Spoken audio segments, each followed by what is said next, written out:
Time traveller செய்திகள். முதலில் தலைப்புச் செய்திகள். நடவடிக்கை இல்லையேல் உண்ணாவிரத போராட்டம்.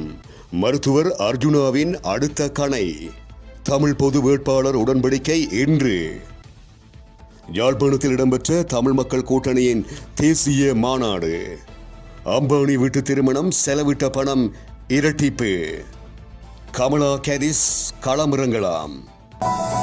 தொடர்வென விரிவான செய்திகள். சுகாதார அமைச்சினால் உரிய நடவடிக்கை எடுக்கப்படாவிடின் நல்லூரில் உண்ணாவிரத போராட்டத்தை மேற்கொள்வேன் என சாவகச்சேரி வைத்தியசாலையின் முன்னாள் பதில் வைத்திய அத்தியட்சகர் ராமநாதன் அர்ஜுனா குறிப்பிட்டுள்ளார். இது தொடர்பில் அவர் மேலும் குறிப்பிடுகையில், எதிர்வரும் 25ஆம் நாளுக்கு முன் சாவகச்சேரி ஆதார வைத்தியசாலையில் குற்றம் சுமத்தப்பட்டுள்ள வைத்திய நிர்வாகிகள் குறித்து சுகாதார அமைச்சு உரிய நடவடிக்கை எடுக்க வேண்டும். இல்லையேல் 25ஆம் நாள் காலை நல்லூரில் உண்ணாவிரத போராட்டம் முன்னெடுக்கப்படும். இது மக்கள் போராட்டமாக மாறும். இது வரலாறாக மாறும். மேலும் இந்த போராட்டத்தில் தன்னையே அர்ப்பணித்து ஆகூதியாக மாற்றவும் நான் தயார் என மருத்துவர் அர்ஜுனா மேலும் குறிப்பிட்டுள்ளார். ஜனாதிபதி தேர்தலில் தமிழர் தரப்பில் இருந்து ஒரு பொது வேட்பாளரை நிறுத்துவதற்கான உடன்படிக்கை இன்று யாழ்ப்பாணம் தந்தை செல்வா கலையரங்கில் கைச்சாத்திடப்பட உள்ளது. இதையொட்டி ஜனநாயக தமிழ் தேசிய கூட்டணியின் விசேட கலந்துரையாடல் நேற்று சுன்னாகம் கந்தரோடை பகுதியில் உள்ள பிளட் அலுவலகத்தில் பாராளுமன்ற உறுப்பினர் தர்மலிங்கம் சித்தார்த்தன் தலைமையில் இடம்பெற்றது. இதில் டெலோ அமைப்பின் தலைவர் பாராளுமன்ற உறுப்பினர் செல்வம் அடைக்கலநாதன், ஈழமக்கள் புரட்சிகர விடுதலை முன்னணியின் தலைவர் சுரேஷ் பிரேமச்சந்திரன், தமிழ் தேசிய கட்சியின் தலைவர் சட்டத்தரணி என் ஸ்ரீகாந்தா, ஜனநாயக போராளிகள் கட்சியின் தலைவர் வேந்தன் மற்றும் துளசி ஆகியோர் பங்காளி கட்சிகள் சார்பில் கலந்து கொண்டனர்.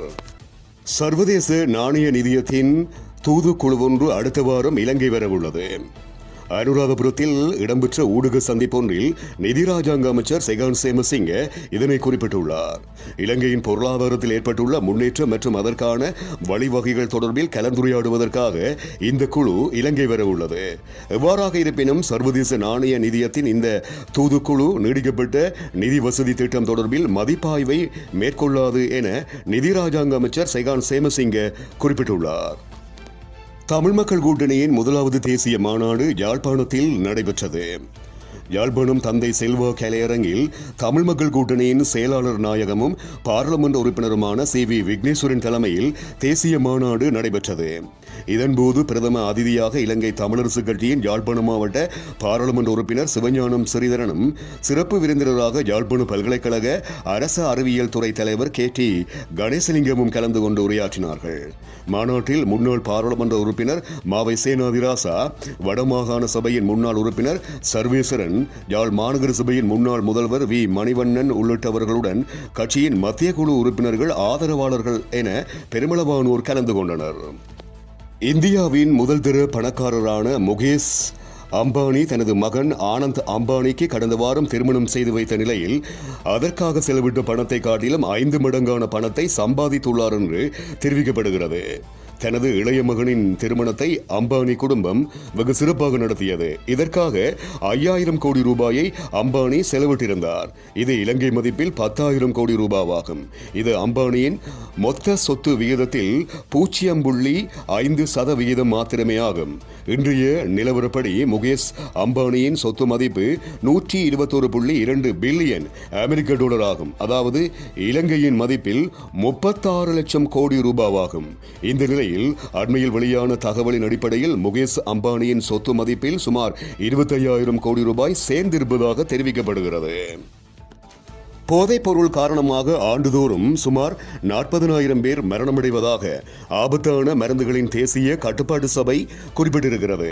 அவர்களில் புகையிலை பாவனையினால் சுமார் 20,000 பேரும், மது பாவனையினால் 18,000 பேரும், மற்றைய போதைப் பொருள் பாவனையினால் சுமார் 2,000 பேரும் மரணமடைவதாக தேசிய ஆபத்தான போதைப்பொருள் கட்டுப்பாட்டு சபையின் தலைவர் குறிப்பிட்டிருக்கின்றார். போதைப்பொருள் பாவனையிலிருந்து குழந்தைகளை பாதுகாப்பது பெற்றோரின் பொறுப்பு என அதன் தலைவர் மேலும் குறிப்பிட்டிருக்கின்றார். கோவிட்-19 கொரோனா தொற்று காரணமாக அமெரிக்க ஜனாதிபதி ஜோ பைடன் தேர்தல் போட்டியிலிருந்து விலகும் பட்சத்தில் துணை ஜனாதிபதி கமலா ஹாரிஸ் வேட்பாளராக களமிறங்கலாம் என சர்வதேச ஊடகங்கள் செய்தியை வெளியிட்டிருக்கின்றன. அமெரிக்க ஜனாதிபதி தேர்தலில் இருந்து ஜோ பைடன் விலக வேண்டும் என ஜனநாயக கட்சியின் உயர்மட்ட அதிகாரிகளான அமெரிக்க முன்னாள் ஜனாதிபதி பராக் ஒபாமா மற்றும் சபாநாயகர் ஆகியோர் விரும்புவதாகவும் செய்திகள் தெரிவிக்கின்றன. இத்துடன் டைம் டிராவலர் செய்திகள் நிறைவடைகின்றன.